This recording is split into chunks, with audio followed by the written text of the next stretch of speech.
All right, folks, welcome back to Prepping with Sarge. Today we're going to talk a little bit about garlic. Check that out. I've talked about garlic before on the channel.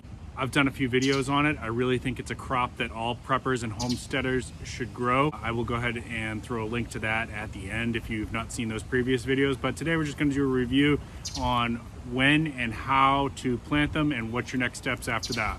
Stay with me now.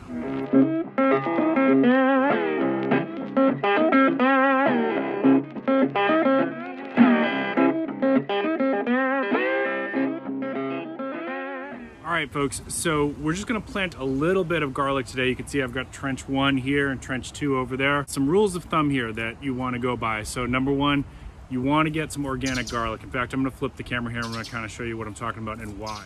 All right, so you wanna get organic garlic because what happens is the stuff that they spray in the store, if it's not organic, a lot of times it's sprayed with a chemical that's gonna prevent this from growing. So it basically becomes dead and dormant for lack of a better way to describe it. The organic garlic though, if you left this alone for a while, it's going to start to grow some green out of here and it's going to start to grow some roots out of here. So we're going to take advantage of that, and this is going to be our starter seed. Now if you don't have it available around you or you've got time to do this, you can also go through Pine Tree Garden Seeds at www.superseeds.com. Use coupon code SARGE10 for 10% off your orders of $20 or more.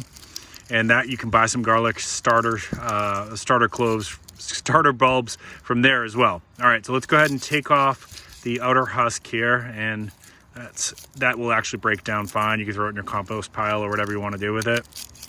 We want to get down to the layer below the paper husk, okay? And you can start to see the individual cloves there, right?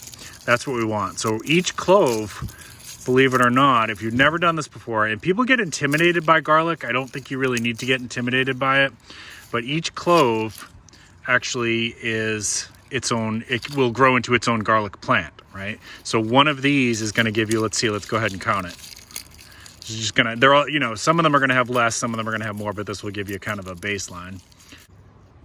So out of that one organic bulb, we can grow 1, 2, 3, 4, 5, 6, 7, 8, 9, 10, 11 plants. Okay, 11 garlic plants. Pretty cool, right?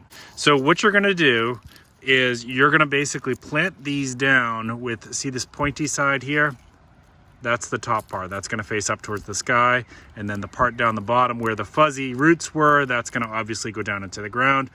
And really, all I recommend for people, I've not had a lot of trouble with this. It's pretty super easy crop to grow. I'm gonna give you some tips here right after I show you this, but you're just basically gonna space them, plant it, again, that little fuzzy or blunt side down, and space them about a hand's width apart, right? Let me go ahead and do this row. And you can see I'm leaving just a little bit of a tip exposed.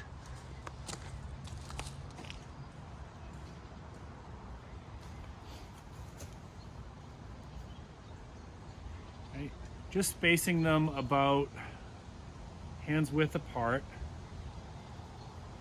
and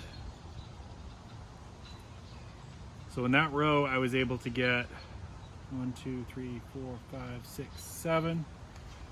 All right.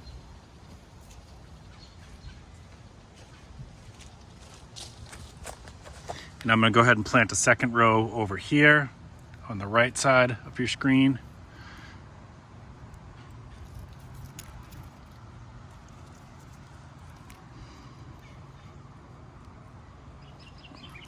And then I'm not gonna make you watch the whole thing, but I'll break up this bulb here and just plant a few more. All right, so that's gonna give us, you know, like 14 or so just in those two little rows. So you can see it doesn't take up a lot of space, and this is what I'm talking about, hand width apart, right? So less than 12 inches is what's needed for your spacing. You probably could go even a little bit closer than I do. I like to give them a little bit of room to grow. But if you wanted to go, you know, like more like that far apart, I have seen people do that. You just, the only consequence of that is that your bulbs might be a little bit smaller, and maybe you don't care. Maybe that's okay for you, okay? So, all right, so some other things to consider here. The time to be planting this stuff is in the fall, right? And in the south, usually anytime after October 1st, you should be good. In the north, you're probably going to have to go a little bit earlier than that, like maybe beginning of September, around Labor Day. And what you want here, is that you want it to start to get established before the first frost comes, right? So what I'm aiming for here is I want these guys to start to grow some little shoots up above the soil level, up above the top soil level, and 2 or 3 inches before the first frost comes. And if you get snow before the snow starts, that's fine, because these will overwinter. They're going to survive through the snow. You're going to see them out there and you're going to see it snowing. You're going to get panicky. You're going to be like, oh no, my garlic's going to die. Trust me, just trust me on this. It can make it through the winter, and that's what you want, because it needs an extended growing season. And at harvest, you harvest this like late May, early June. And the sign that you're going to look for is that the top of it's going to have three long stems coming out, and the top of that plant, like the top 1/3 of the plant, will start to turn brown and start to kind of like fold over like that, right? So instead of being upright, it'll start to like fold over like that. I have some other vids out there where I show you like the garlic scapes, which is a delicacy that you can harvest before you actually harvest the garlic, and that's really nice to work with. But once it starts to fold over 1/3 of the top of the plant, you're ready to pull them up, and you're just going to be gentle, right? So you're going to dig around it and just kind of trying to find it, because it can bruise before you cure it, right? So it can bruise a little bit, and then that's going to be a problem. So just dig gentle, kind of slowly working those roots up, right? Again, check out some of my other videos on garlic. I show you some of this stuff and I explain it. I show you how to work with the scapes and things like that. So mid-June, late May, early June, you should start to see those leaves showing you what you're looking for, and then it's going to be ready. So when you pull it up, what you're going to do after you gently pull them all up, you're going to trim off most of the roots. Don't get so close, leave a little bit there, and then you're going to trim off like maybe an inch or 2 above the top, and then you're going to let it dry, okay? And it needs to dry in a dark, cool, humid-free or low humidity area. So for most people, that's going to be in the house, in a cabinet. Yeah, it will be a little bit fragrant as it's drying, but I like the smell of garlic. So if that's not going to work for you, maybe you can find a spot outside. Just watch your humidity levels with this. And what you're going to do is you're just going to kind of keep checking it until it gets that papery husk. That's a good sign. And where you cut off the top of the shoot should be now brown and dry. You should be able to tell that from touch. Now some people will let that whole shoot grow out and they'll braid it and hang it in their kitchen, which I think looks absolutely beautiful. That's another option for you as well.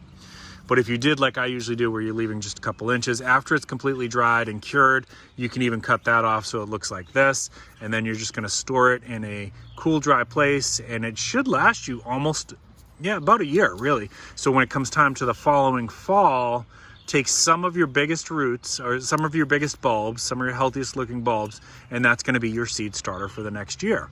So in other words, you now have garlic basically for the rest of your life and never have to buy it again. That's why this is a crop that matters for preppers and homesteaders, and it has medicinal qualities to it. It's actually really good for your immune system. Some people say that it helps to lower cholesterol. It makes everything taste better. So if we get into a real SHTF kind of situation and you start having to eat your squirrels in your neighborhood, garlic's at least going to make that a little bit more palpable. All right, last couple tips here I want to tell you. So now after I've done my rows here, all I'm going to do is I'm just going to gently cover, right? Don't want to compact that, because you want it to come up easily through the soil. We're going to gently cover. I'm going to come back in through here in about 2 weeks, and I'm going to scatter cast a little bit of slow release organic fertilizer. I will put in the link in the description which one I like. It's Job's all-purpose slow release pellet fertilizer. So you can order that right from Amazon. If you use my link, of course, I'll get a little tiny commission. Appreciate that. You help out the channel. And then you don't have to do a whole lot of watering, honestly, unless you see, like, after the shoots have come up, if they're looking really, really dried out and you haven't gotten water in a really long time, maybe you hit it with the hose. But honestly, I don't give them too much water unless we're in a really serious drought. And you don't have to give it a whole lot more fertilizer. Like maybe in the springtime, you give it a little bit more of the slow release pellet kind of fertilizer. And that's it. you might only have to do that twice, right? Especially if you're working with good soil to start. I do like to have, I told you before, in my garden, I like to have a little bit of cypress bark mulch on the top. Helps to keep insects down, but garlic really doesn't get that many pests anyways. And yeah, you should be good to go. All right, any questions, drop them in the comments down below. If you enjoyed this content, please give me a thumbs up. If you're new to the channel, please consider subscribing. Again, remember to check out those end cards. I'll give you links to at least one other video that I've put out there about how to grow garlic, and I hope you found this helpful. All right, let me know how your garden's going. Keep planting your seeds, keep stacking your silver. This is Prepping with Sarge.